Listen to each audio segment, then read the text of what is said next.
بسم الله الرحمن الرحيم الحمد لله الذي لا يبلغ مدحته القائلون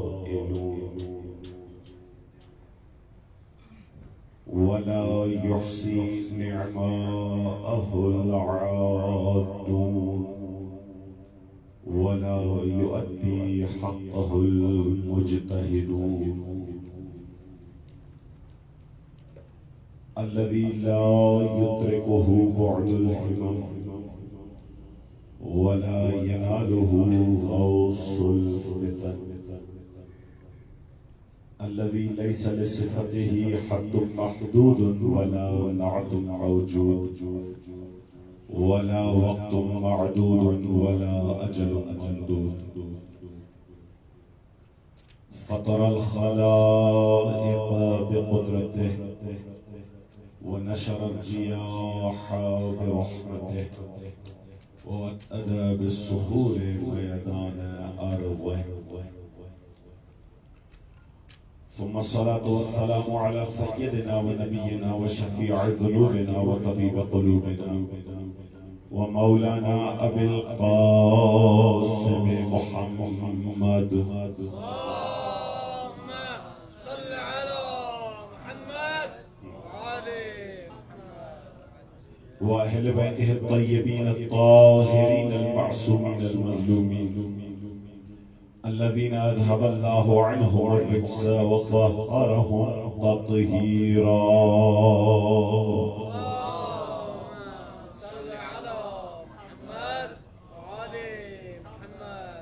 أما بعد فقد قال الله تبارك وتعالى في كتاب المجيد وفرقان الحميد وخطابه الصديق وهو أصدق الصادقين وقوله الحق. بسم الله الرحمن الرحيم من كان يريد العزة فلله العزة جميعا إليه يصعد الكلم الطيب والعمل الصالح يرفعه.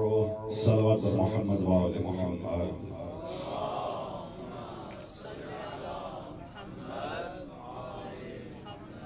اس سے بہتر بلندر مل کر صلوات پڑھیے آل محمد کی ذات پر.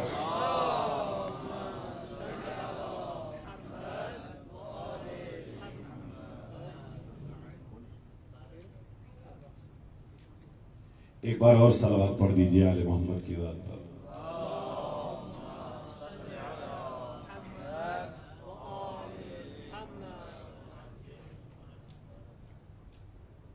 بابرکت ہے وہ ذات کہ جس کے قبضہ قدرت میں کائنات کی کبریائی ہے. درود و سلام ہے اس پاک و پاکیزہ مخلوق پر کہ جس کے صدقے میں رب کائنات نے اس کائنات کو بنایا ہے، اور اسی پروردگار کا، خالق لا یزال کا، خالق مطلق و خالق قادر کا ہم شیعیان حیدر کرار پر، ہم محبان اہل بیت پر بہت بڑا احسان ہے کہ اس اللہ نے ہمارے قلوب کو زندہ کیا ہے محبت اہل بیت کے ساتھ. خدا کا شکر ہے کہ دل آباد ہیں محبت آل محمد کے ساتھ.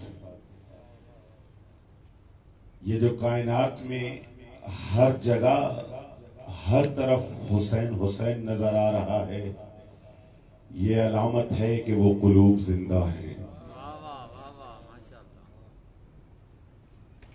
یہ نشانی ہے کہ خدا نے وہ رستہ کہ جس سے قلوب کو زندہ رکھا ہے وہ محبت اہل بیت کا رستہ ہے.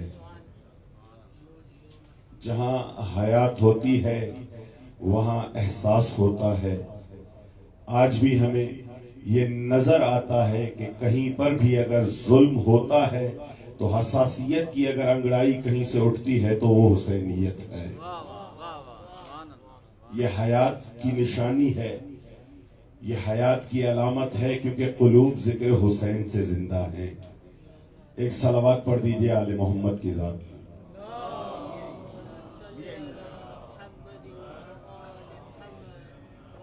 آپ تب تک ایک دو بار صلوات پڑھ لیں، تب تک میں کوشش کروں ان کو کچھ بتانے کی.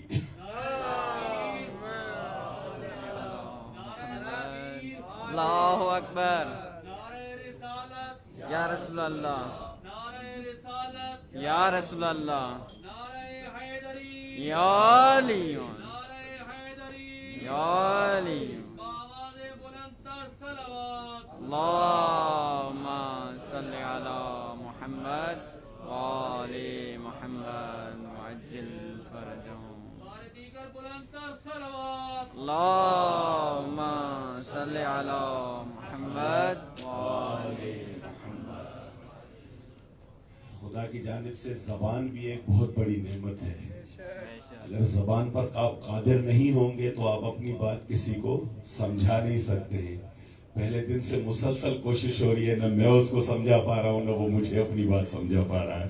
ایک صلوات پڑھ دیجئے آل محمد کی ذات پر.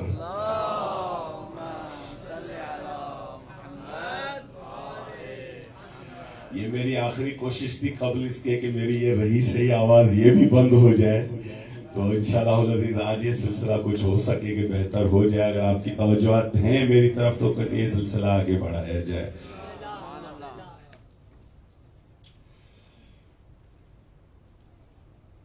وہ عوامل کے جو انسان کو عزت دیتے ہیں، وہ اسباب کے جو انسان کو عزت دیتے ہیں، خدا کہہ رہا ہے کہ وہ تمام تر اسباب میرے پاس ہیں. من کان یرید العزت فللہ العزت جمیعا. اگر آپ عزت چاہتے ہو تو تمام تر عزتیں میرے پاس ہیں، اور یہ بھی کچھ میرے پاس ہونا للہ سے بیان ہو رہا ہے کہ یہ عزتیں میری ملکیت ہیں، میری ذاتی ہیں. جس کو چاہوں عطا کروں، جتنی چاہیں عطا کروں. تمام تر عزتیں خدا کے پاس ہیں. اور اس کے بعد کہا گیا کہ اگر وہ عزتیں چاہتے ہو، من کان عزت دارین فلیطع العزیز. بہت ضروری ہے کہ کسی عزت والے کی پیروی کی جائے. اگر عزیز کی پیروی ہوگی تو نتیجے میں عزتیں ملیں گی. اگر کسی عزت والے کی پیروی ہوگی تو نتیجے میں عزت ملے گی. خدا کہتا ہے یہ میں نے اپنے پاس رکھی نہیں ہے، بلکہ تُعِزُّ مَن تَشَاءُ وَتُذِلُّ مَن تَشَاءُ. میں نے یہ کارخانہ رکھا اس لیے تاکہ میں عطا کروں. میرا کام ہے عزتیں عطا کرنا. یہ میں نے اپنے پاس رکھی ہیں تاکہ میں یہ بانٹ سکوں. خدا اگر بانٹتے ہو عزتیں تو کیسے عطا کرتے ہو؟ کہا میرے معیار ہے، اس معیار کے مطابق میں عزتیں عطا کرتا ہوں. میں مسلسل چند دنوں سے کچھ معیارات آپ کی بارگاہ میں عرض کرتا جا رہا ہوں. ایک معیار کہا گیا کہ اگر اطاعت کرو گے تو عزت ملے گی. جتنی اطاعت بڑھتی جائے گی اتنی عزت میں اضافہ ہوتا جائے گا. کیونکہ کریم کی صفت ہے یہ، جب بھی اس کے دروازے پہ کوئی آتا ہے تو کرم سے نواز دیتا ہے. عزیز کی صفت ہے یہ، جب بھی اس کے دروازے پر جھکتا ہے کوئی تو عزتوں سے نواز دیتا ہے. کہا پہلا مرحلہ یہ ہے کہ آپ اطاعت کیجئے، نتیجے میں ہم آپ کو عزت دیں گے. پھر ہم نے سوال کیا مولا یہ اطاعت کس مرحلے کی ہو، کس منزلت کی اطاعت ہو؟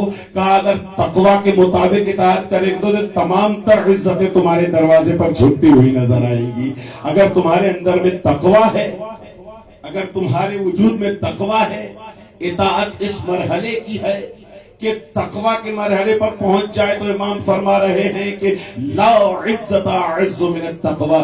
تقوی سے بڑھ کر اور کوئی عزت نہیں ہے. یہی وجہ ہے کہ جب عزتوں کے معیارات کو بیان کرنا شروع کیا تو کہا یہ میرے جو بھی اولیاء ہیں یہ عزت والے ہیں، یہ جو میرے بھیجے ہوئے ہیں یہ عزت والے ہیں، یہ جہاں سے میں ان کو بھیج رہا ہوں یہ تمام تر میری عزت کے علم بردار ہیں، یہ میری عزتوں کی نشانیاں ہیں. قبلہ اول انبیاء سے لے کر آخر نبی تک اور اول ولی سے لے کر آخر ولی تک سب کو کہا کہ یہ میری عزت کے نمودار ہیں، یہ میری عزت کے پیکر ہیں، اس سے میری عزت جھلکتی ہوئی نظر آئے گی۔ جہاں پر عزتیں جھلک رہی ہیں تو معیار بھی روبرو ہو رہا ہے۔ کیا ان کی عزت کی، جب ان کی عزت کے بارے میں ہم دیکھتے ہیں تو پہلی چیز جو ہمیں نظر آتی ہے ان کے وجود اور ان کے عمل سے، وہ یہ ہے کہ تقویٰ ان کے وجود سے چھلکتی نظر آتی ہے، تقویٰ ان کے وجود سے سرازیر ہوتی نظر آتی ہے، تقویٰ کی بھیک دیتے ہوئے نظر آتے ہیں۔ اور فقط یہ نہیں ہے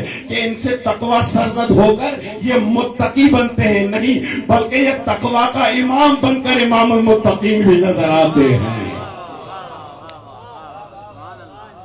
کیونکہ یہ اولیاء خدا ہے، کیونکہ ولی خدا ہے، کیونکہ خدا کی عزت ان سے نمودار ہوتی ہے، تو ضروری ہے کہ عزت کا سرچشمہ یہ ہو۔ عزت کا سرچشمہ کیسے بنیں گے؟ جب تقویٰ اپنے معیار پر پوری اترے گی۔ یہ دوسرا مرحلہ تھا جو میں آپ کی بارگاہ میں عرض کر رہا تھا۔ اب آئیے تیسرے مرحلے میں داخل ہوتے ہیں۔ یہ عزت کا ایک تیسرا مقام بتایا گیا ہے۔ عام انسان عزت کیسے حاصل کرے؟ عام انسان اس عزت کے معیار کو کیسے حاصل کرے؟ وہ جملہ کے جو دوسری تقریر یا تیسری میں بارگاہ میں دہرایا تھا وہ پھر دہرا رہا ہوں۔ کیا کس سے پوچھیں کہ عزت دار کیسے بنے؟ وہی بتا سکتا ہے جس کا وجود عزت سے لبریز ہو۔ خود عالم علم کی راہیں بتا سکتا ہے، خود عامل عمل کی راہیں بتا سکتا ہے، خود مقدس تقدیس کی راہیں بتا سکتا ہے، ایسے ہی خود عزت والا عزت کی راہ بتا سکتا ہے۔ کس سے پوچھیں؟ تیسرا مرحلہ عزت کا کیا ہے یہ بتایا میرے چھٹے امام نے، حضرت امام صادق علیہ السلام نے۔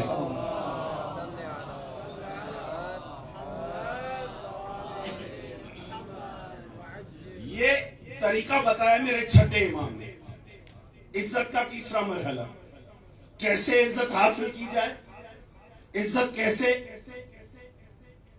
اپنے پاس رکھی جائے۔ امام بتا رہے ہیں کہ اگر تم چاہتے ہو کہ تم صاحب عزت بنو تو بہت ضروری ہے کہ اطاعت ولاۃ الامر تمام العز، کسی ولی امر کی اطاعت کرنا تمام عزت ہے۔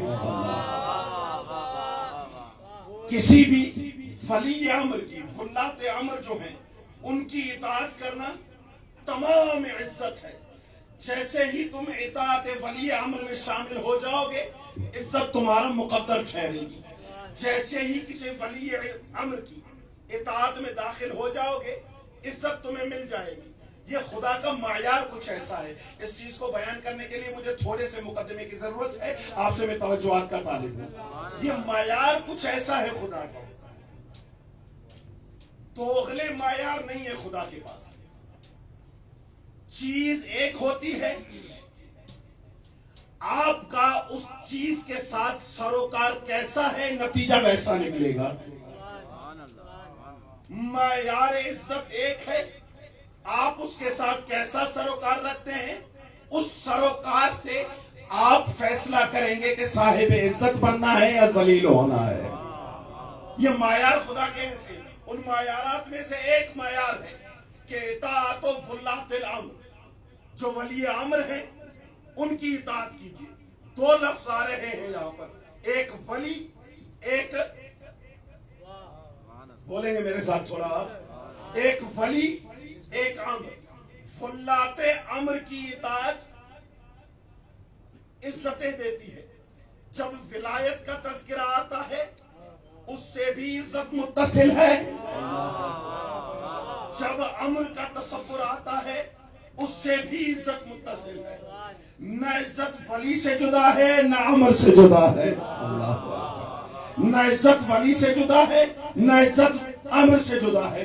امام کہہ رہے ہیں جب آپ ولاۃ امر کے سائے میں آ جائیں گے تو عزت خود بخود آپ کا مقدر ہو جائے گی۔ اب خدا نے معیارات کچھ رکھے ہیں۔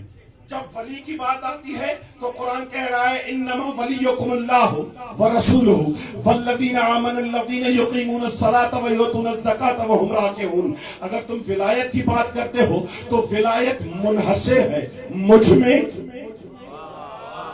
اللہ اکبر، میں ایک مقدمہ آپ کی سماعتوں کے حوالے کر رہا ہوں جس سے خوبصورت نتیجہ آپ کے اذہان عالیہ کے حوالے کروں گا. اگر ولایت کی بات کرتے ہو تو ولایت منحصر ہے مجھ میں، میرے رسولوں میں اور کچھ مومنین میں کہ جن میں یہ صفات پائی جائیں، ان میں ولایت منحصر ہے. اس آیت کا مزاج بھی للہ العزت ولرسولہ وللمؤمنین، ان دونوں آیتوں کا مزاج ایک ہے. انما ولیکم اللہ ورسولہ والذین آمنوا، للہ العزت ولرسولہ وللمؤمنین. دونوں آیتوں کا مزاج ایک ہے کہ لفظ عزت بھی ایک بار تکرار ہوا ہے، لفظ ولی بھی ایک بار تکرار ہوا ہے. افراد مختلف ہیں، لفظ ایک ہے. نتیجہ کل کیا نکالا تھا کہ لفظ ایک ہے تو عزت بھی ایک ہے. جو خدا کے پاس وہی رسول کے پاس وہی مومنین کے پاس. مومنین سے کوئی الگ عزت نہیں ملے گی، مومنین سے وہی عزت ملے گی جو خدا کی ہوتی ہے. رسولوں سے وہی عزت ملے گی جو خدا کی ہوتی ہے. بالکل عین یہی مزاج ہے اس آیت کا. انما ولیکم اللہ ورسولہ والذین آمنوا الذین یقیمون الصلاۃ ویؤتون الزکاۃ وهم راکعون. ولایت منحصر ہے مجھ میں، ولایت منحصر ہے میرے رسولوں میں، ولایت منحصر ہے مومنین میں. افراد تین، لفظ ایک. نتیجہ کیا نکلا؟ تینوں کی ولایت میں کوئی فرق نہیں ہے. میں ولی ہوں، میری ولایت میرے رسولوں کے پاس ہے، اس کی ولایت مومنین کے پاس ہے. اب اگر تم عزت چاہتے ہو تو ان میں سے کسی ایک کے دائرے میں داخل ہو جاؤ. یہ جو ایک ولایت میں ہے، ایک ولایت ہے، ان میں سے اس ولایت میں داخل ہو جاؤ، آپ کو عزت مل جائے گی. یہ لفظ ہے ولی کا کہ خدا نے اس طریقے سے بیان کیا. اب آئیے عمر کی طرف. اب عمر کیا ہے؟ خدا کہہ رہے ہیں فلات، امام فرما رہے ہیں فلات عمر. اگر ان کی طاعت میں آ جاؤ گے تو عزت مل جائے گی. ولایت یہ تھی، منحصر تھی ان تین افراد میں، اور نتیجہ کچھ اس طریقے سے نکلنا تھا کہ یہ تینوں ایک ہی ولایت ہے. اب عمر، جب ہم عمر کی جانب توجہ کرتے ہیں قرآن میں اور روایت میں، تو عمر کا تعلق تقویم سے ہے. اہل علم، اہل فضل افراد، اساتذہ تشریف فرمائیں. عمر کا تعلق تکوین سے ہے. جب بات تکوین کی ہوتی ہے تو وہ تخلف ناپذیر ہے. ممکن نہیں ہے کہ کوئی امر تکوینی ہونا ہو اور پھر وہ نہ ہو. ممکن نہیں ہے. جہاں پر بات امر کی ہوتی ہے وہاں تعلق ہوتا ہے تکوین سے. کیسے؟ انما امرہ اذا اراد شیئا ان یقول له کن فیکون. جب قرآن نے عمر کی مثال بیان کی، عمر کی تمثیل اور تعبیر کو آشکار کرنا چاہا، تو مخاطب کر کے کہا کہ انما امرہ اذا اراد شیئا ان یقول له کن فیکون.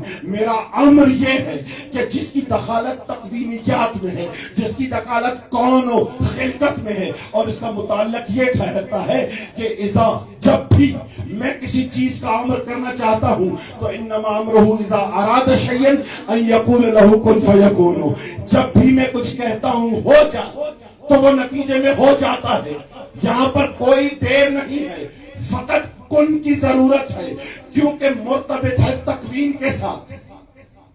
اب یہ ولی اور امر جب یہ مل جاتے ہیں تو تصرف تکوینیات میں ہوتا ہے، تصرف قدرتوں میں ہوتا ہے، تصرف کون میں ہوتا ہے. اور امام فرما رہا ہے کہ اگر تم عزت چاہتے ہو تو کسی ایسے کی پیروی کرے جو ولی امر ہو. میں کسی اور جانب لے جانا چاہ رہا ہوں آپ کو. اگر تم عزت چاہتے ہو تو پیروی ولی امر کی کرو، پیروی ولی امر کی ہو. کس کی؟ ایک تو جو صاحب ولایت ہو، اور دوسرا جس کے پاس امر کی قوت ہو، جس کی دسترس میں تکوینیات ہو. اگر ایسے کی پیروی کرو گے تو تم عزت دار ہوگے، اور جب ایسے کی پیروی کرو گے تو یہ عزت وقتی نہیں ہے، یہ عزت دوغلی نہیں ہے، یہ عزت بناوٹی نہیں ہے، یہ عزت جب ایسے کسی ولی امر کی پیروی کرو گے تو اس عزت کا تعلق ظاہری بناوٹوں سے نہیں ہے. جب ایسے کسی عزت کے دائرے میں تم آ گئے کہ جب عزت دینے والا ولی امر ہو تو دنیا کچھ بھی کرتی رہے, کیونکہ تم نے عزت کو تکوین کے مالک سے لیا ہے تو دنیا کوشش کے باوجود بھی تمہیں ذلیل نہیں کر سکتی ہے. کیونکہ یہاں پر اعطاء عزت ولی امر کی جانب سے ہو رہی ہے, اور یہ ولایت کا تعلق تکوینیات سے, یہ امر کا تعلق تکوینیات سے.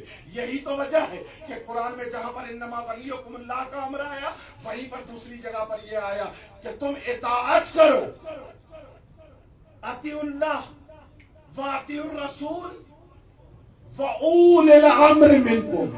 اللہ اکبر. جو اولی الامر ہیں وہی اطاعت کے جو باعث عزت ہے, وہ اطاعت ایسے کی کرو کہ جو اولی الامر ہے. کیونکہ جب اولی الامر کے ذریعے تمہیں اطاعت کی ذریعے سے تمہیں عزت نصیب ہوگی تو دنیا کی کوئی قوت تم سے وہ عزت چھین نہیں سکتی ہے. ایک صلوات پڑھ دیجئے آل محمد کی ذات پر.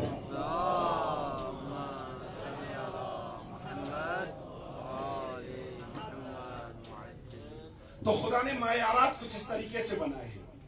یہی وجہ ہے کیونکہ یہ عزت تکوینیات سے ہوتی ہوئی آتی ہے, اس لیے دنیا کا کوئی قانون اس عزت کو بدل نہیں سکتا ہے. یہاں پر ہمارے پاس دنیا میں معیارات عزت تبدیل ہوتے رہتے. آج جس جگہ پر بیٹھ گیا, مثلا چھوٹی سی ایک مثال دوں آپ, ایک پارٹی ہے وہ حکومت میں, اس پارٹی کا سربراہ جب تک کرسی پر بیٹھا ہے سب اس کو عزت کی نگاہ سے دیکھ. یہ دنیاوی عزت ہے, اس نے عزت کمائی ہے دنیاوی وسیلوں سے. ہوا کچھ یوں کہ وہ پارٹی ہار گئی. جیسے ہی پارٹی ہاری, کرسی تو رہی, کرسی کی وہ عزت نہ رہی. اللہ اکبر. کیوں؟ کیونکہ معیار تبدیل ہو گئے. یہ عزت تکوینی عزت نہیں ہے, یہ عزت ولائی عزت نہیں ہے. آج ہے کل ختم ہو گئی. خدا کہہ رہا ہے اگر تم ولات امر سے عزت لو گے تو دنیا کا کوئی قانون اس عزت کو ذلت میں تبدیل نہیں کر سکتا ہے. زمانے گزرتے جائیں, تم عزیز ہو, تم عزیز رہو گے. یہ تھا قرآن امام کے فرمان کا قرآنی بیک گراؤنڈ. امام جو کہہ رہے ولات امر, اس کا قرآنی مقدمہ یہ تھا.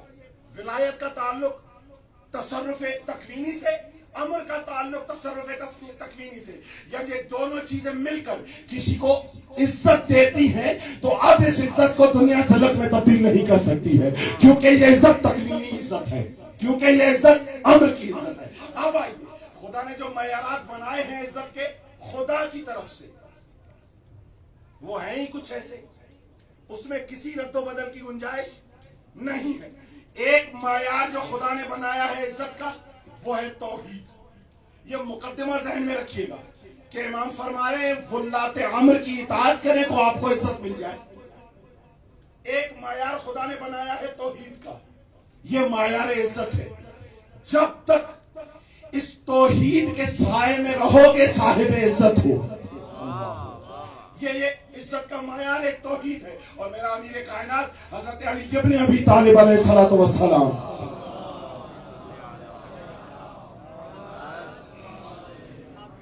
اس چیز کو بہترین طریقے سے بیان کر رہے ہیں.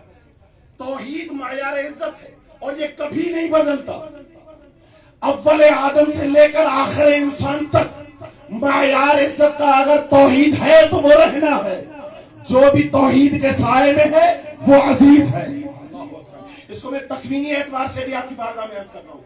یا الہی کفا بعزت ان اکون لک عبدا. اللہ اکبر. امیر کائنات فرما رہے اے میرے پروردگار, میری عزت کے لیے یہ کافی ہے کہ میں تیرا بندہ ہوں. میری عزت کے لیے یہ کافی ہے کہ میری پیشانی توحید کے سامنے جھکتی ہے. یا علی, یہ اپنی عزت کا معیار توحید کو کیوں بنا رہے ہو؟ کیوں کہہ رہے ہو کہ میں تیرا بندہ ہوں اور میری عزت کے لیے یہ کافی ہے؟ علی یہی کہتا ہوا نظر آئے گا. یہ دنیاوی عزتیں ہیں جس کے معیار مختلف ہوتے رہتے ہیں. توحید اول خلقت ہے, یہ ایک ایسا معیار ہے کبھی تکویناً تبدیل نہیں ہوتا ہے, جس کا سر سربت سجود ہو کر توحید کی عزت میں داخل ہو گیا، دنیا کی کوئی طاقت اسے ذلیل نہیں کر سکتی ہے۔ دنیا کی کوئی طاقت کفا بھی عزت، امیر کائنات فرما رہے ہیں میرے لیے کافی ہے۔ کفایت کا مطلب کیا ہے کہ اب مجھے عزت کے حصول کے لیے کسی اور سبب کی ضرورت نہیں ہے۔ توحید ہے تو معیار عزت توحید کا ہے۔ تکوینی اعتبار سے محسوس کیجیے گا اس کو۔ یہ کیوں توحید میں عزت ہے؟ کیونکہ خدا نے فطرتاً جو بندے کو بنایا ہے اس کی فطرت میں جھکنا رکھا ہے۔ چاہے دیندار ہو یا نہ ہو، کہیں نہ کہیں وہ جھکتا ہوگا، کہیں نہ کہیں اس کا دستے سوال پڑھے گا۔ یہ فطری ہے۔ کیوں فطری ہے؟ انسان کا جھکنا، انسان کا سوال کرنا، کسی کے سامنے دستے سوال پھیلانا، یہ فطری کیوں ہے؟ کیونکہ قرآن نے ایک قاعدہ دیا ہے کہ انتم الفقراء،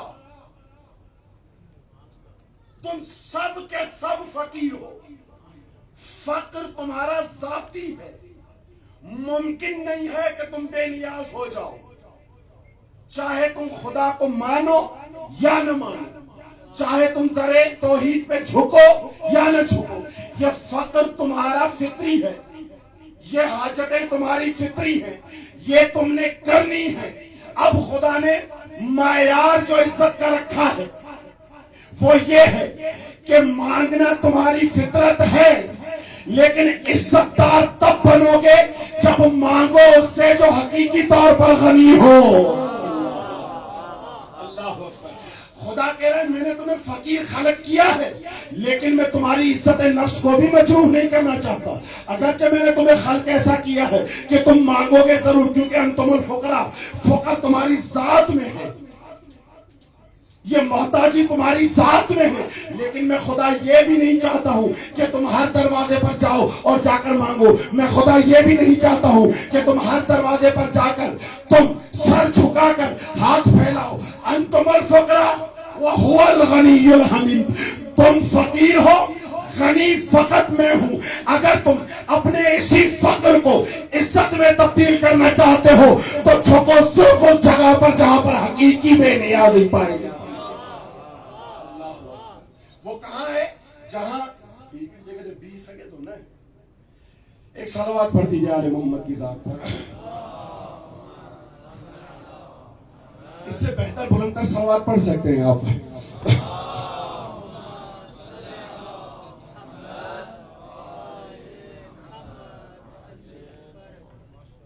توحید پر جھکنا یہ فطری ہے، جھکنا فطری ہے میرے ساتھ آپ احباب، جھکنا فطری ہے۔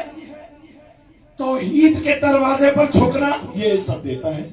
خدا کہہ رہا ہے اگر توحید کے سامنے جھکو گے تو صاحب عزت ہے۔ یہی میری مراد ہے کہ مولا امیر کائنات کیا فرما رہا ہے؟ کفا بعزت انا اکون لک عبدا، میری عزت کے لیے کافی ہے، یعنی جب میں تیرے دروازے پر جھکتا ہوں تو مجھے عزت کے لیے کسی اور دروازے کی جانب جانے کی ضرورت ہی نہیں ہے، کفا میرے لیے کافی ہے۔ اب آئیے، اب خدا نے معیار عزت توحید کو بنایا ہے کہ توحید پر جھکو صاحب عزت ہو جاؤ، معیار دے دیا۔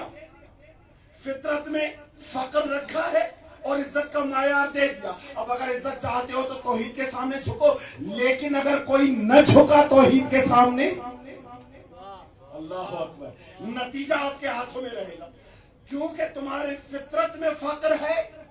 اگر تم توحید کے سامنے نہیں جھکو گے تو جھکنا تو ہے تمہیں، تو خدا نے کہا ہے اگر عزت چاہتے ہو تو میرے دروازے پر آ جاؤ، اور لیکن اگر تم میرے دروازے پر نہیں آئے، مختلف دروازوں پر گئے، تو یاد رکھنا ایسی ذلت سے دوچار ہوگے کہ تمہاری انسانیت بھی دیکھ کر شرما جائے گی۔ اور دنیا نے یہ دیکھا ہے، جو خدا کو نہیں جھکتے ہیں، جو خدا کو نہیں جھکتے ہیں، پھر وہ کہاں کہاں جھکتے ہیں؟ پھر وہ کس کس کے سامنے ہاتھ پھیلا رہے ہیں؟ اللہ اکبر۔ اگر کوئی ایک دروازے پر نہیں جھکتا تو اس کا لازمہ یہ نکلتا ہے کہ اسے ہر دروازے پر جھکنا پڑتا ہے۔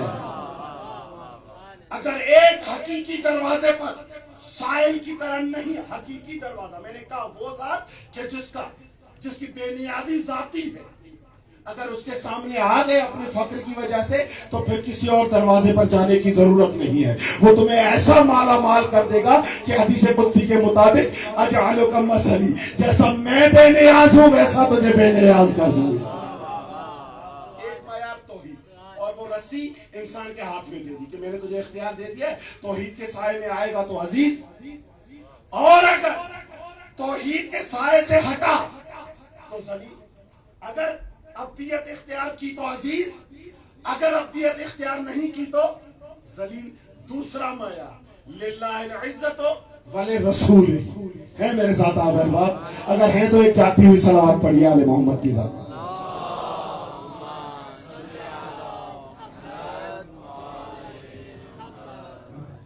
دوسرا معیار وللرسول، توحید نبوت۔ خدا نے عزت پانے کا دوسرا معیار رکھا ہے نبوت کو، اپنے بھیجے ہوئے کو، اور یہ کوئی عزت اس سے ہٹ کر نہیں ہے۔ جو اس کی عزت ہے وہی اس کی عزت ہے۔ جیسے وہ عزتیں دیتا ہے ویسے ہی یہ عزتیں دیتا ہے۔ اگر الفاظ کو تبدیل کروں، حقیقت میں خدا نے جس ذریعے سے بندے کو عزت والا بنانا ہے وہ در نبوت ہے۔ وہ اپنے ولی کا دروازہ ہے، وہ اپنے وسیع کا دروازہ ہے، وہ اپنے منتخب کا دروازہ ہے جس سے خدا عزتیں عطا کرتا ہے۔ اب یہ بھی معیار انسان کے ہاتھ میں دے دیا کہ اگر میری نبوت کے سائے میں رہو گے تو عزت سے رہو گے۔ جیسے ہی اس دروازے سے ہٹے، چونکہ دروازہ صحیح نہیں لیا، اس کو چھوڑا تو ہر در پر ذلیل ہونا پڑے گا۔ معیار یہ ہے۔ اب اس جگہ پر میں آپ کو کچھ دیر کے لیے روکنا چاہتا ہوں، چلیے گے قرآن کی طرف اور نتیجہ آپ کے حوالے کروں گا، تھوڑا میرے ساتھ رہیے گا۔ میں نے کہا کہ خدا کے جو قوانین ہیں وہ تکوین سے تعلق رکھتے ہیں، تو اس میں رد و بدل کی گنجائش نہیں ہے۔ کل بھی نبی ذریعہ عزت تھا، آج بھی ہے اور قیامت تک رہے گا۔ یہ ایک ایسا معیار ہے جس میں تبدیلی ممکن نہیں ہے۔ اب سیرت انبیاء میں آپ دیکھتے جائیے، سیرت انبیاء میں آپ محسوس کیجئے کہ جس کو خدا نے بھیجا ہے اپنی عزت کا پرتو لے کر آئے ہیں، خدا کی جانب سے عزت کا معیار لے کر آئے ہیں۔ جو ان کے ساتھ رہا وہ صاحب عزت، جس نے اس نے روگردانی کی، قرآن کی جو بھی اصطلاحات ہیں، خوار کرنے والا عذاب، ذلیل کرنے والا عذاب، پست ترین عذاب، یہ کن کے لیے تھا کہ جو نبوت کی راہ سے ہٹ گئے۔ جیسے ہی نبوت کی راہ سے ہٹے ذلت ان کا مقدر ہے، جیسے ہی نبوت کے سائے میں آئے عزت والے کہلائے۔ صرف ایک منظر عرض کر رہا ہوں، نبوتوں کی تاریخ میں دیکھتے آئیے، جو بھی نبی کے سائے میں ہے وہ عزت میں ہے، سایہ ظاہری ہو یا معنوی ہو۔ اگر نبی کے ساتھ متصل ہے تو عزت ہے، نبی کے ساتھ متصل ہے تو عزیز ہے۔ اگر نبی کے ساتھ متصل نہیں ہے، پھر اگر ساتھ بھی نبی کے ہے تو ذلیل ہے۔ یہ قرآنی مفاہیم ہے، یہ ہرگز جو سے خطابت میں آیا ہوا جملہ نہیں ہے، یہ قرآنی کردار ہے۔ کیونکہ معیار عزت خدا کے پاس اس کا رسول ہے، تو اس کے ساتھ رہو، عزت پہ آتے جاؤ، اس کے ساتھ رہو، عزیز بنتے جاؤ۔ یہ کون ہے؟ کہا اس کا نام آسیہ ہے۔ یہ رہتی کہاں ہے؟ کہا یہ فرعون کے محل میں رہتی ہے۔ اللہ اکبر۔ یہ کون ہے؟ کہا نام آسیہ ہے۔ رہتی کہاں ہے؟ فرعون کے محل میں، بت کے محل میں رہتی ہے، شرک کے مرکز میں رہتی ہے، ذلتوں کے مرکز میں رہتی ہے۔ لیکن رب نبی کے ساتھ کچھ ایسا ہے کہ آیات نے کہا ضرب اللہ مثلا للذین آمنوا امرأۃ فرعون۔ جب آپ مرتبط ہیں نبی کے ساتھ، پھر اگر ذلتوں کے مرکز میں بھی رہے لیکن متصل نبوت کے ساتھ ہے تو مومنین کے لیے باعث عزت ہے.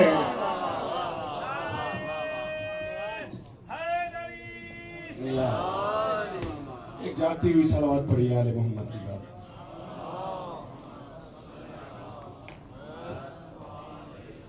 نبوت معیار ہے. اب آپ کے ہاتھوں میں ہے کہ آپ کس طریقے سے. اچھا یہ تو تھا ساتھ, فزیکلی ساتھ نہیں ہے, ظاہری طور پر ساتھ نہیں ہے, رہتی فرعون کے محل میں ہے, لیکن چونکہ مرتبط ہے موسیٰ کے ساتھ تو خدا کہہ رہا ہے ضرب اللہ مثلا للذین آمنوا, جو مومنین ہیں ان کے لیے میں نمونہ عمل کے طور پر بیان کر رہا ہوں امرأۃ فرعون, فرعون کی بیوی کو, فرعون کے محل میں رہنے والی اس عورت کو. رہتی فرعون کے پاس ہے, نمونہ عمل مومنین کا ہے. رہتی بت پرستی میں ہے, نمونہ عمل موحدین کا ہے. رہتی بت پرستی اور مشرکانہ ماحول میں ہے, نمونہ عمل ہے مومنوں کے لیے. اچھا یہاں تک سلسلہ ختم ہوتا ہے. قرآن نے دونوں پہلو بیان کیے ہیں. کہہ رہے ہیں کہ جو مومنین ہیں ان کے لیے امرأۃ فرعون, لیکن وَضَرَبَ اللَّهُ مَثَلًا لِلَّذِينَ كَفَرُوا امرأۃ نوح وَلُوطٍ, جو کفر والے ہیں, جو کافر ہیں, ان کے لیے نمونہ عمل یہ نوح اور لوط کی بیویاں ہیں. یا اللہ یہ تو نبوت کے سائے میں ہیں, یہ تو نبی کے ساتھ رہ رہی ہیں. کا ظاہری اتصال ضروری نہیں ہے, بہت ضروری ہے کہ نبوت کی اس عزت سے استفادہ کرے جو واقعاً اس کو عزیز بنا دے. اگر ساتھ رہ کر بھی اس عزت سے استفادہ نہیں کرتی تو ساتھ رہنے سے کوئی فرق نہیں پڑتا, ذلتیں ان کا مقدر رہنی ہے. اگرچہ ساتھ ہے لیکن کیونکہ وہ اتصال معنوی نبوت کے ساتھ نہیں ہے. آپ کی مرضی ہے, نبی ہے آپ کے سامنے, چاہے آپ اس نبی سے عزتیں حاصل کریں.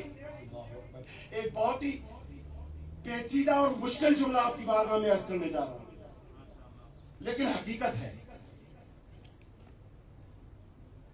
معیار سامنے ہے, چاہے اس سے آپ عزت اخذ کریں یا اسی کے ذریعے خدا آپ کو ذلیل کر دے. عرض کیا میں نے کہ بہت مشکل جملہ آپ کی بارگاہ میں عرض کر رہا ہوں. عزت معیار آپ کے سامنے ہے, چاہے آپ اس سے عزت لیں, چاہے معیار ایک ہی ہے, توحید ایک ہی ہے. اگر آ گئے تو وسیلہ عزت ہے, اگر منہ موڑ لیا تو وسیلہ ذلت ہے. نبی بھی ایک ہی ہے, اگر چاہو اس کے سائے میں آ کر عزت دار بن جاؤ, اسی سے منہ موڑ لیا تو ذلت تمہارا مقدر ہے. قبلہ آپ آ جائیے, اسی سلسلے کو لیتے آئیے. یہ جناب موسیٰ تھے جو ان کے ساتھ تھے, وہ صاحب عزت ہے. جنہوں نے ان کو نہیں اپنایا ذلت ان کا مقدر ٹھہری. کہا یہ کون ہے؟ کہا یہ جناب ابراہیم ہے.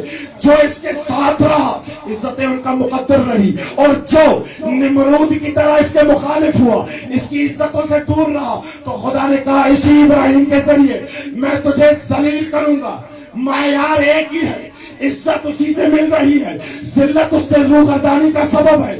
قبلہ چلتے آئیے, نبوت کی تاریخ میں ایسا ہوتا رہا. جو نبی کے سائے میں آیا وہ صاحب عزت, جس نے نبی سے منہ موڑا وہ صاحب ذلت. سلسلہ چلتا ہوا آیا محمد مصطفیٰ کے پاس. جب یہ مکے میں پھیل رہا تھا, جب یہ مکے میں محمد مصطفیٰ ہے, تو کردار دو تھے, تھی بھی تنہائی, لیکن جو نزدیک آیا وہ عزت دار بنا. جس نے منہ موڑا وہ ذلیل ہوا.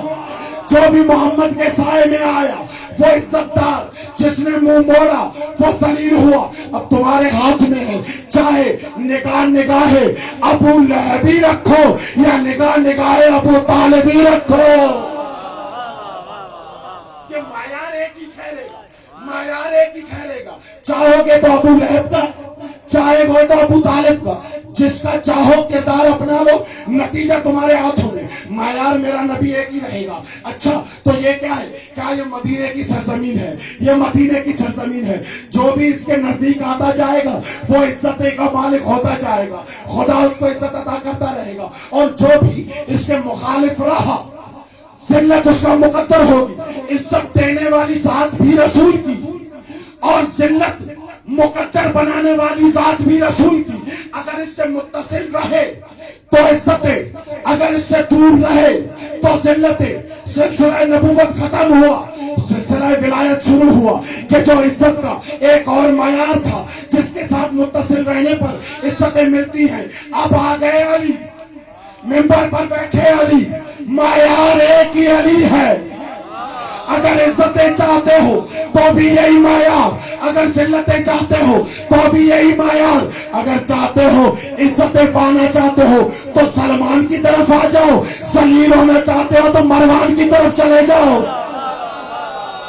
عزت یہی ہے، معیار ایک ہی ہے جو عزتیں بھی دے گا، کیونکہ یہ معیار تکوینی ہے، کیونکہ یہ معیار خلقتی ہے۔ عزت بھی یہی دے گا، تبدیل نہیں ہوگی، ذلت بھی یہی دے گا، مقدر رہنا ہے۔ علی چلے گئے، ان کی جگہ پہ ولی امر امام حسن آئے۔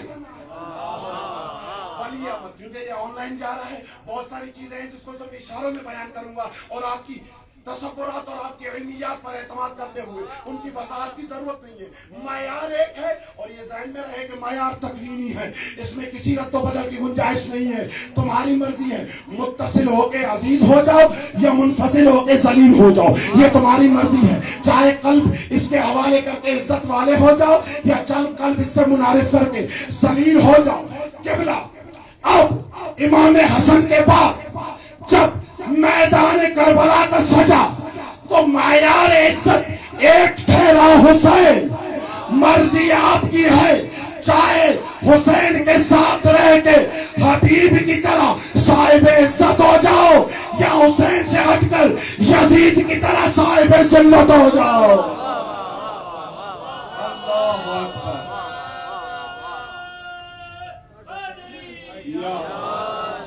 یا علی، کیونکہ معیار ایک ہے اور وہ بھی تکوینی ہے، اس میں کسی قسم کے رد و بدل اور تبدیلی کی گنجائش نہیں ہے کہ لا تبدیل لکلمات اللہ ولا تبدیل لسنت اللہ۔ سنت الہی میں کسی قسم کی تبدیلی کی گنجائش نہیں۔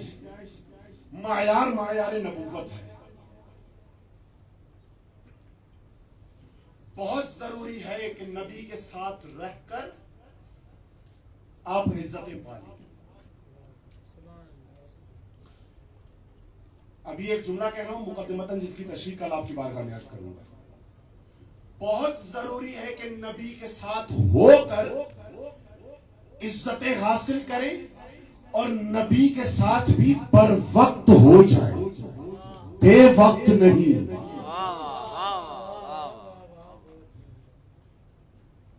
ساتھ دینا ضروری ہے، ساتھ پر وقت دینا ضروری ہے۔ اگر وقت گزر گیا تو پھر بھیک مانگتے پھرو گے اسی عزت کے لیے کہ جو عزت ان کا مقدر ٹھہری جنہوں نے پر وقت ساتھ دیا۔ بھیک مانگتے پھرو۔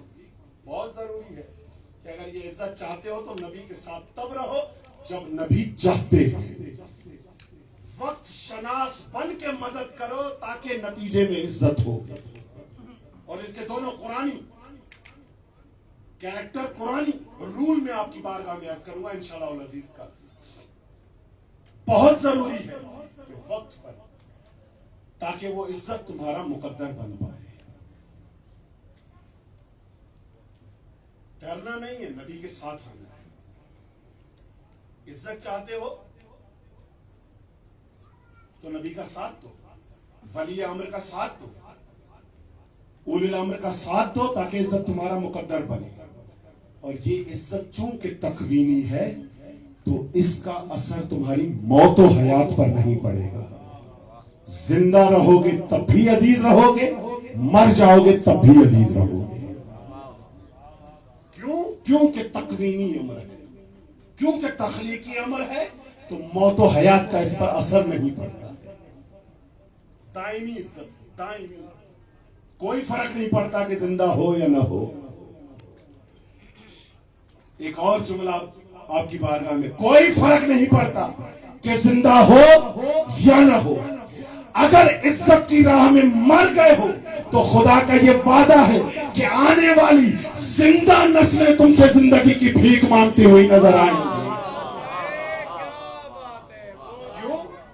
کیونکہ تم نے پر وقت نبی کا عزت کا ساتھ دیا ہے. تو اب عزت تمہارا مقدر ہے. اب یہ جو آنے والے زندہ لوگ ہیں یہ عزت کی بھیک تم سے مانگیں گے، اور آنے والی تمام زندگیاں خود کو تم سے جوڑ کر عزت کے راہی رہیں گے. یہی وجہ ہے کہ ہر مومن کی زبان پر نعرہ ہے یا لیتنی کنت معکم فافوز فوزا عظیما. زندہ ہوں، نفس لے رہا ہوں، لیکن عزت کی بھیک مجھے کربلا سے چاہیے. میں زندہ ہوں، میں جی رہا ہوں، ظاہری حیات، بہت سارے اور وسائل دیے، کام نہیں. عزت چاہتے ہو تو لیتنی کا نعرہ لگاؤ. لیتنی کے نعرے میں عزت ہے.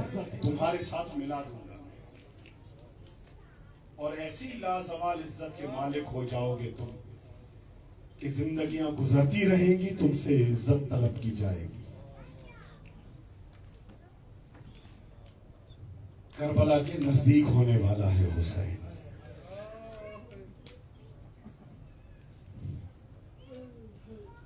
یا روایات نے لکھا میرے مولا گھوڑے پر بیٹھے ہیں، یا اچانک سے آنکھیں کھولی اور کہا انا للہ و انا الیہ راجعون.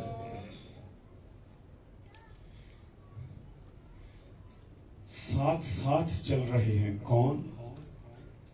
حسین کی شان جس کا نام علی اکبر ہے.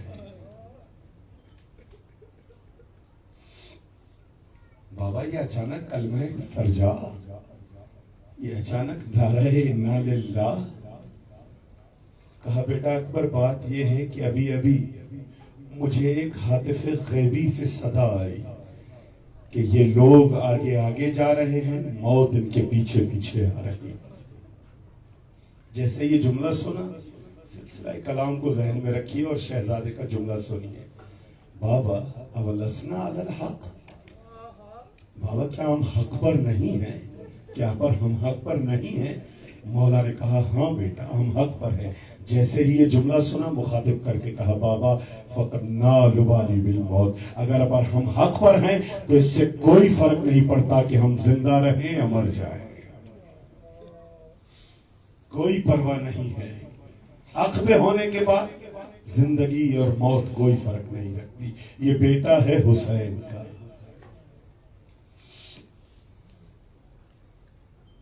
کیسا بیٹا ہے اکبر؟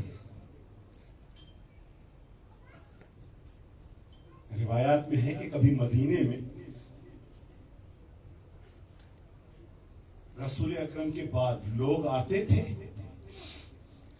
اور کہتے تھے کہ ہم محمد مصطفیٰ کی زیارت کرنا چاہتے ہیں.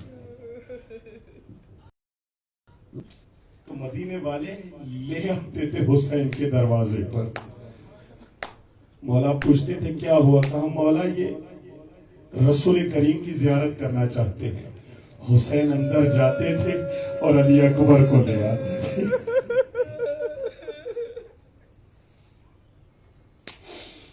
لوگ دیکھتے تھے، رسول کا اشتیاق جنہیں ہوتا تھا وہ اکبر کو دیکھتے تھے. ایسا بیٹا ہو کہ جو کردار میں حسین ہو، شباہت ہو رسول کی. ایسا بیٹا ہو کہ جس کو دیکھنے کے بعد پتہ چلتا ہو الحسین منی وانا من الحسین. روایات نے لکھا یہ بیٹا لے کر حسین آئے ہیں کربلا میں، اور لائے کس لیے ہیں؟ تاکہ اس بیٹے کو قربان کر دیں. اور یہ وہ بیٹا ہے. روایات نے لکھا جب اکبر پیدا ہوئے تو حسین نے ماں کی گودی سے اٹھا کر جناب زینب کی گودی میں رکھ دیا کہ اے زینب اکبر تمہارا ہے.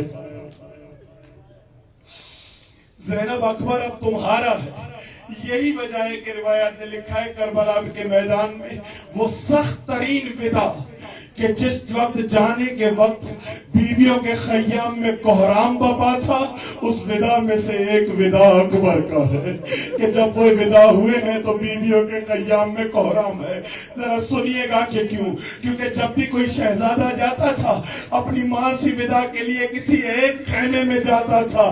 روایات نے لکھا جب اکبر کے ودا کا وقت آیا پہلے ام لیلا کے خیمے میں گئے، پھر زینب کے خیمے. دو ودا کیے ہیں اکبر نے. ہاں زادارو، یہ شہزادہ علی اکبر ہے. اب یہ وقت آخر پہنچ گیا ہے. روایات نے لکھا کہ جیسے ہی اصحاب ختم ہوئے، میدان کارزار کے حوالے ہوئے، یا ایک بار شہزادہ آگے بڑھا، مخاطب کر کے کہا بابا اگر آپ کی اجازت ہو تو میں اب جاؤں. عجیب مقتل کے الفاظ ہیں. لکھا ہے کہ میرے مولا حسین نے اکبر کو اجازت دے دی، لیکن نظر عجیب تھی. نظر الیہ نظر آیسن، حسین اکبر کو ایسے دیکھ رہے ہیں، اور اس انداز سے دیکھ رہے ہیں جیسے اب کی بار اکبر کو آخری بار دیکھ رہے ہیں. آزادارو، مایوسانہ نگاہ اکبر پر کہ اب کے بار پھر اکبر دیکھنے کو نہیں ملیں گے. روایات نے لکھا شہزادے کو خود اپنے ہاتھوں سے تیار کیا، شہزادے کو امامہ پہنایا، ابا رکھی، ایک بار گھوڑے پر سوار کیا اور ایک عجیب جملہ کہا، مخاطب کر کے کہا بیٹا اگر میدان کی طرف جاؤ بھی تو ذرا آہستہ آہستہ جانا، ارے جلدی میدان کی طرف نہ چلے جانا کہ میں تجھے دیکھتا رہوں. آزادارو، اکبر سوار ہوئے یا اب میدان کی طرف جا رہے ہیں، یا چند قدم گھوڑا چلا ہوگا، یا اکبر نے سنا کہ خیمہ کی طرف سے بیویوں کی آہو بکا کی آوازیں بلند ہو گئی، بیویوں کی گریہ وزاروں کی بلند آوازیں آنے لگی. اب جو مڑ کے دیکھا تو منظر ایسا تھا کہ اکبر کو مڑنے پر مجبور کر دیا. ارے کیا دیکھا کہ بابا پیچھے پیچھے قومیوں کے بل کربلا کے میدان میں اکبر کے پیچھے آ رہے ہیں. رکا میرا شہزادہ، گھوڑے سے نیچے آیا، بابا کو اپنی چھاتی سے لگایا، ہاتھ باندھے، بس جملہ سنیے گا، ہاتھ باندھے اور مخاطب کر کے کہا بابا ابھی تو اجازت طلب کر کے آیا تھا، ارے ابھی تو آپ سے الوداع کر کے آیا ہوں. ہاں اکبر الوداع تو کی ہے، لیکن میں تجھے کیا بتاؤں، جب اکبر جیسا بیٹا آخری وقت میں جاتا ہے تو الوداع بہت مشکل ہوتی. جب اکبر جیسا بیٹا الوداع کرتا ہے تو رخصتی بہت مشکل ہوتی ہے. بس ادادارو، یہ آخری منظر روایات نے لکھا کہ مقتل لکھتا ہے میرا مولا ایک اونچی جگہ پہ کھڑا ہوا جہاں سے اکبر کو جنگ کرتے ہوئے دیکھ رہا تھا. اکبر میدان میں ہے، میرے حسین ایک اونچی جگہ پہ ہے، منتظر نظارے کے. فقط حسین نہیں ہے، یہاں سے خیمے کا دروازہ بھی اٹھا ہوا ہے، پردہ بلند ہے، بیویوں کی نگاہ حسین پر، حسین کی نگاہ اکبر پر. آقا زادی سکینہ سے روایت ہے کہ ہم اکبر کی سلامتی کو بابا کے چہرے سے محسوس کرتے ہیں، ہم اکبر کی سلامتی کو بابا کے چہرے سے محسوس کرتے. بس ازادارو آگے آخری وقت جب میرا شہزادہ گھوڑے کی زین سے زمین پر آیا، روایات نے لکھا کہ وہاں پر 3 صدائیں کربلا کی فضاؤں میں گونجی. ایک صدا تھی السلام علیکہ یا ابتا، ارے بابا میری مدد کو آئیے. جیسے یہ صدا سنی یہاں سے میرے مولا نے کہا اے اکبر الدنیا بعد الوفا، اے اکبر تیرے بعد دنیا میں کوئی چیز دیکھنے والی نہیں. کہا تیسری صدا ایک اور بھی تھی. یہ کس کی صدا؟ آواز آئی یہ صدا زینب کبریٰ کی تھی. اکبر کی صدا سنتے ہی واہ محمدہ واہ علیہ.